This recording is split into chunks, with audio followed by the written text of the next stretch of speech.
So also welcome from my side, a little bit early in time, so I have a little bit more time maybe.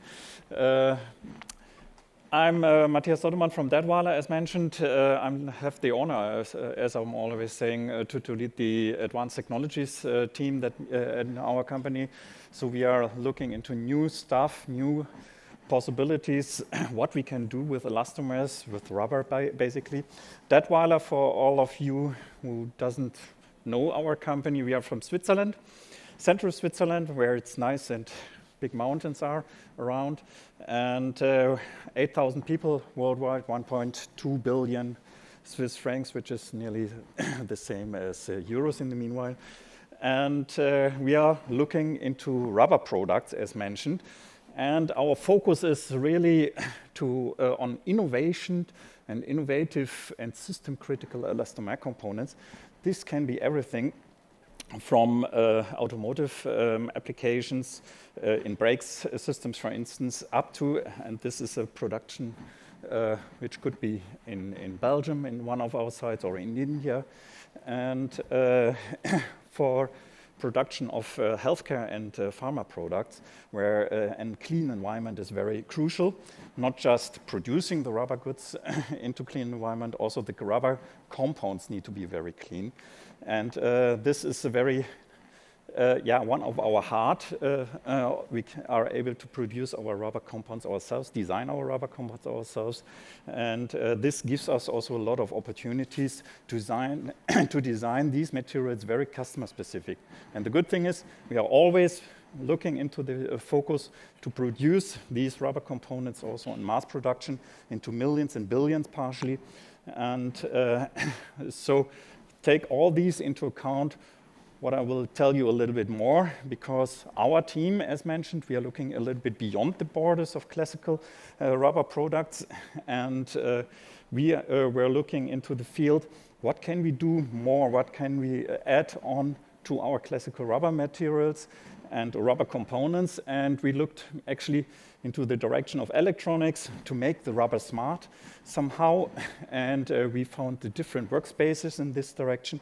Like very simply embedding sensors. We are in the meanwhile able to create our electronic sensors ourselves, let them produce externally, and then embed them into the rubber environment. This could be a simple rubber wheel, for instance, as a pressure sensor, also tilting sensor for a kind of wheel. In this case, this was one example. We do also printing on stretchable substrates. These are our elastomers. We, for instance, had a look into thermal pattern for battery systems in the automotive systems, for battery packs, that we can measure the temperature distribution at prismatic cells, for instance. We had also some other features. We looked into a little bit triboelectric solutions. This is very simply to be said when you walk with rubber shoes or rubber sole shoes on a carpet, and then you touch the door, you might get a spark in this case, but you can really use this kind of energy for different things, maybe as a sensor on the one hand, mostly, or even as a kind of a nano generator for getting energy for maybe embedded sensors in addition. So we had here some work on that one as well. You see here the TRL cell levels. It's between 5 and 6 on these parts.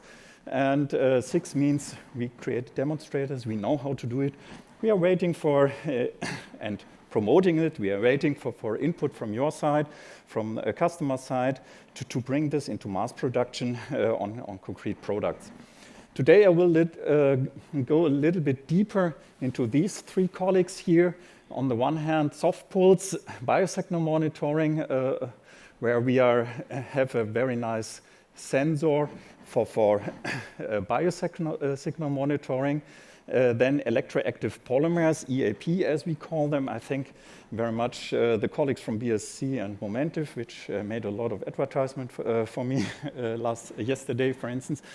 And very much today I will focus on the so-called magnetic active polymers, but I will give you some inputs on